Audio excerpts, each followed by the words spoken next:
मैं यह कहानी किसी से सहानुभूति पाने के लिए नहीं बता रही हूँ।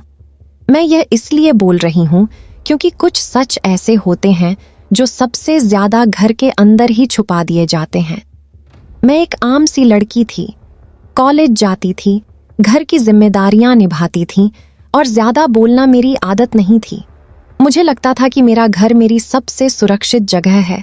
मेरा शहर कोई खास नहीं था, एक सामान्य सा भारतीय शहर जहां परिवार पर आंख बंद करके भरोसा किया जाता है। मैंने भी वही किया। घर में माँ थी, छोटे भाई बहन थे और एक ऐसा रिश्तेदार जो अक्सर हमारे घर आता जाता रहता था। वह मुझे बचपन से जानता था, इसीलिए कभी लगा ही नहीं कि मुझे उससे डरना चाहिए। शुरुआत में सब कुछ छोटा सा लगा, कुछ नजरें, कुछ बातें और एक अजीब सी बेचैनी जिसे मैं खुद भी समझ नहीं पा रही थी। मैंने खुद को समझाया, शायद मैं ज्यादा सोच रही हूँ।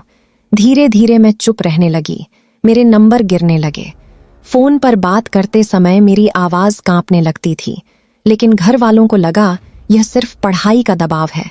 सच यह है कि कोई भी पहले यह नहीं सोचता कि खतरा घर के अंदर भी हो सकता है।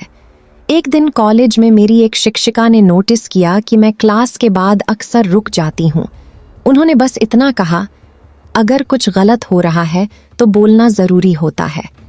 मैं उस दिन कुछ नहीं बोली, लेकिन उस रात मैंने अपनी डायरी में लिखा, सबसे ज्यादा डर मुझे अपने ही घर से लगता है। कुछ हफ्तों बाद मेरी तबीयत खराब रहने लगी। डॉक्टर के पास जाना पड़ा, सामान्य सवाल पूछे गए, फिर डॉक्टर ने मुझसे अकेले में बात करने को कहा। कमरे का दरवाजा बंद हुआ और पहली बार मैं फूट फूट कर रो पड़ी। मैंने बताया कि जिस आदमी पर घर सबसे ज्यादा भरोसा करता था, उसी ने उस भरोसे का गलत फायदा उठाया। यह एक दिन में नहीं हुआ, यह धीरे धीरे हुआ, डर के साथ, चुप रहने की आदत के साथ। डॉक्टर ने मुझे दोषी नहीं ठहराया, उन्होंने मुझे चुप रहने को नहीं कहा। उन्होंने कानूनी प्रक्रिया के अनुसार काम किया और काउंसलर को बुलाया। पुलिस को सूचना दी गई। जब पुलिस घर आई तो सबसे पहला जवाब इनकार था। यह संभव नहीं है, यह पारिवारिक मामला है, लड़की भ्रम में है। लेकिन सच सिर्फ मेरी आवाज नहीं था। मेडिकल रिपोर्ट्स थीं, समय रेखाएं थीं और मेरी डायरी के वो पन्ने थे जिन्हें दिखाने की हिम्मत मैं पहले कभी नहीं कर पाई थी। एफआईआर दर्ज हुई, जांच शुरू हुई, फोन रिकॉर्ड, आवाजाही और सवालों की एक लंबी श्रृंखला चली। सबसे हैरान करने वाली बात यह थी कि जिस व्यक्ति पर सबसे ज्यादा भरोसा था, उसे कभी लगा ही नहीं कि उस पर शक किया जा सकता है। उसे लगा, मैं घर का हूं, कोई कुछ नहीं बोलेगा। वह गलत था। अदालत का सफर आसान नहीं था, तारीखें बढ़ती रहीं, दबाव भी आया, लेकिन मैंने अपना बयान कभी नहीं बदला।